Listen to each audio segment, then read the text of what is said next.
ಮೂಡಿಗೆರೆ ಸರ್ವಿಯರ್ ಸಾವಿನ ಹಿಂದಿದೆ ಕತ್ತಲ ಸ್ವಪ್ನ. ಹಣದ ಆಸೆಗೆ ಹೆಣ ಬೀಳಿಸಿದ್ಲ ಮೆಟಿಕೆಲಾಡಿ ಮಹಿಳೆ.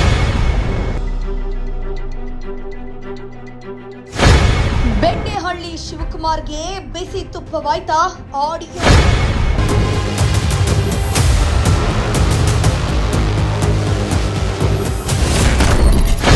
ಆಂಟಿಯ ಬ್ಲಾಕ್ ಮೇಲ್ಗೆ ಬೆದರಿದ್ರ ಸರ್ವೆ ಅಂಕಲ್.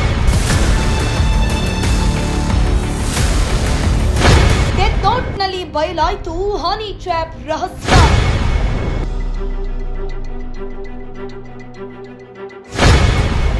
ಸ್ವಪ್ನಕ್ಕೆ ಕರಗಿದ ಬೆಣ್ಣೆ. ಕಳೆದ 10 ವರ್ಷಗಳಿಂದ ಚಿಕ್ಕಮಗಳೂರಿನಲ್ಲಿ ಕೆಲಸ ಮಾಡ್ತಿದ್ದ ತುಮಕೂರಿನ ಬೆಣ್ಣೆಹಳ್ಳಿ ಮೂಲದ ಸರ್ವೆ ಅಧಿಕಾರಿಯೊಬ್ಬರು ನೇಣು ಬಿಗಿದುಕೊಂಡು ಆತ್ಮಹತ್ಯೆಗೆ ಶರಣಾಗಿದ್ರು. ಸರ್ವೆ ಆಫೀಸ್ನಲ್ಲಿ ಸಿಕ್ಕಂತಹ ಡೆತ್ ನೋಟ್ನಿಂದ ಆತ್ಮಹತ್ಯೆ ಹಿಂದಿನ ಹನಿ ಟ್ರ್ಯಾಪ್, ಹಣಕ್ಕಾಗಿ ಬ್ಲಾಕ್ ಮೇಲ್ ಮತ್ತು ಸರ್ವೆ ವಿಚಾರವಾಗಿ ನಡೆದ ಸಹೋದರರ ನಡುವಿನ ಕಿರುಕುಳದ ರಹಸ್ಯ ಬಯಲಾಗಿದೆ.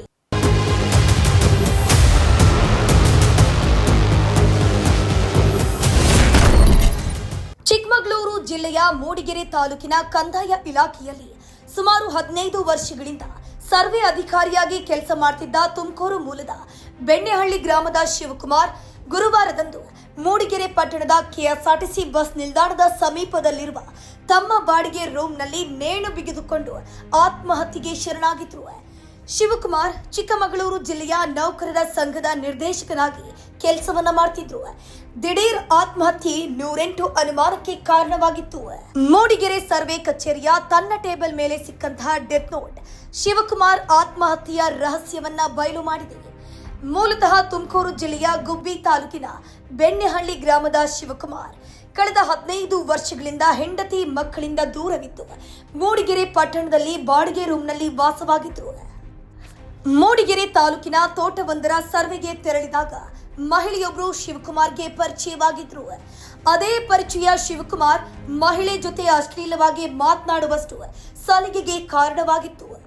ಇದನ್ನೇ ಅಸ್ತ್ರ ಮಾಡಿಕೊಂಡ ಸ್ವಪ್ನ ಮೊಬೈಲ್ನಲ್ಲಿ ಮಾತನಾಡಿದ ಆಡಿಯೋ ರೆಕಾರ್ಡ್ ಮಾಡಿ ಹಣಕ್ಕಾಗಿ ಬ್ಲಾಕ್ ಮೇಲ್ ಮಾಡಿದ್ದಾರೆ ಅಂತ ಶಿವಕುಮಾರ್ ಡೆತ್ ನೋಟ್ನಲ್ಲಿ ಬರೆದಿದ್ದಾರೆ. ಹನಿ ಟ್ರ್ಯಾಪ್ಗೆ ಒಳಗಾದ ಶಿವಕುಮಾರ್ ಆತ್ಮಹತ್ಯೆಗೆ ಶರಣಾಗುವ 1 ದಿನದ ಹಿಂದೆಯಷ್ಟೇ ತಾನು ಬಳಸುತ್ತಿದ್ದ ಮೊಬೈಲ್ ನಂಬರ್ ಚೇಂಜ್ ಮಾಡಿದ್ರು. 13/2/2025 ನಮ್ಮ ಎಡಿಲಾರ್ ಕಚೇರಿಯ ಉಮಾಕ್ರಮುಖರಾಗಿದ್ದಂಥ ಶಿವಕುಮಾರ್ ಅವರು ಆತ್ಮಹತ್ಯೆ ಮಾಡಿಕೊಂಡಿದ್ದಾರೆ ಅವರ ಕೊಠಡಿನಲ್ಲಿ.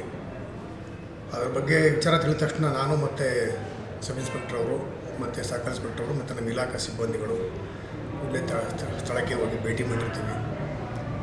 ನೀಡಿದ ನಂತರ ಅಲ್ಲಿ ಏನಾದರೂ ನೋಟ್ ಇದೆಯಾ, ಡೆತ್ ನೋಟ್ ಇದೆಯಾ ಅಂತ ಹುಡುಕಿದ್ವಿ. ಅಲ್ಲಿ ಕಚೇರಿಯಲ್ಲಿ ದೊರಕಲಿಲ್ಲ. ಕೂಡಲೇ ನಾವು ಮೇಲಧಿಕಾರಿಗಳಿಗೆ ತಿಳಿಸಿದ್ವಿ ಮತ್ತು ಅವರ ಕುಟುಂಬದವ್ರಿಗೂ ತಿಳಿಸಿದ್ವಿ. ಅವ್ರ ಕುಟುಂಬದವ್ರು ತಕ್ಷಣ ಹೊರಟರು. ಅವರು ಬೆಂಗಳೂರಲ್ಲಿದ್ದರು, ಅವರು ಹೊರಟಿದ್ರು.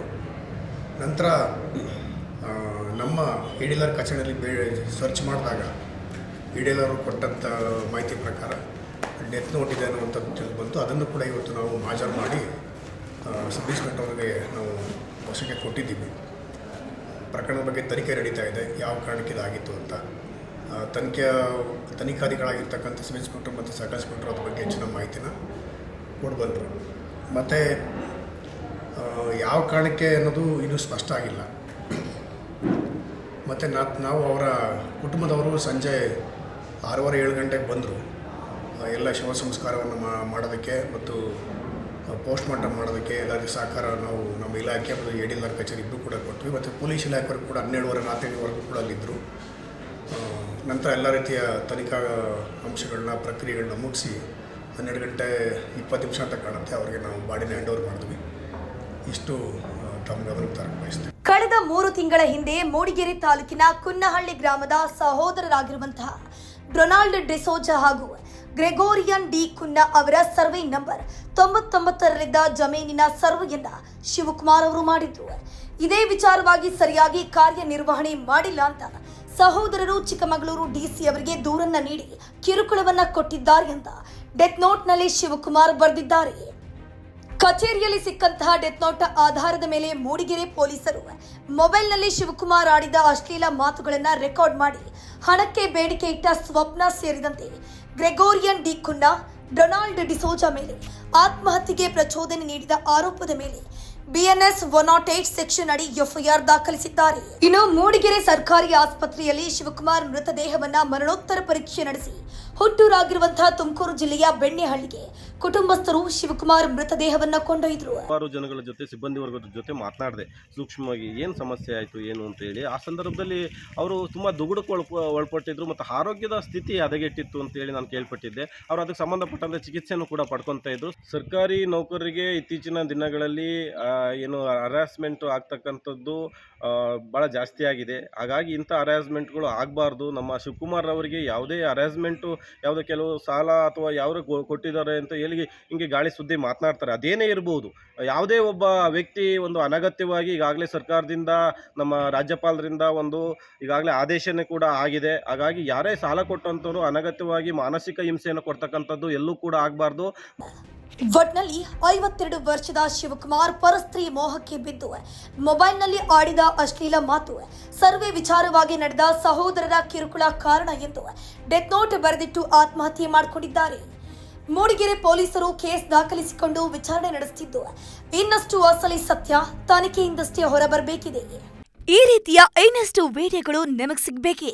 ಹಾಗಾದ್ರೆ ಈಗಲೇ ನ್ಯೂಸ್ ಮಲ್ನಾಡ್ ಚಾನೆಲ್ನ ಸಬ್ಸ್ಕ್ರೈಬ್ ಆಗಿ, ಕೆಳಗಿರೋ ಸಬ್ಸ್ಕ್ರೈಬ್ ಬಟನ್ ಮೇಲೆ ಕ್ಲಿಕ್ ಮಾಡಿ ಉಚಿತವಾಗಿ ಸಬ್ಸ್ಕ್ರೈಬ್ ಆಗಿ. ನಿಮ್ಮ ಒಂದೊಂದು ಸಬ್ಸ್ಕ್ರೈಬ್ ಕೂಡ ನಮಗೆ ಬೆಂಬಲ, ಸ್ಫೂರ್ತಿ.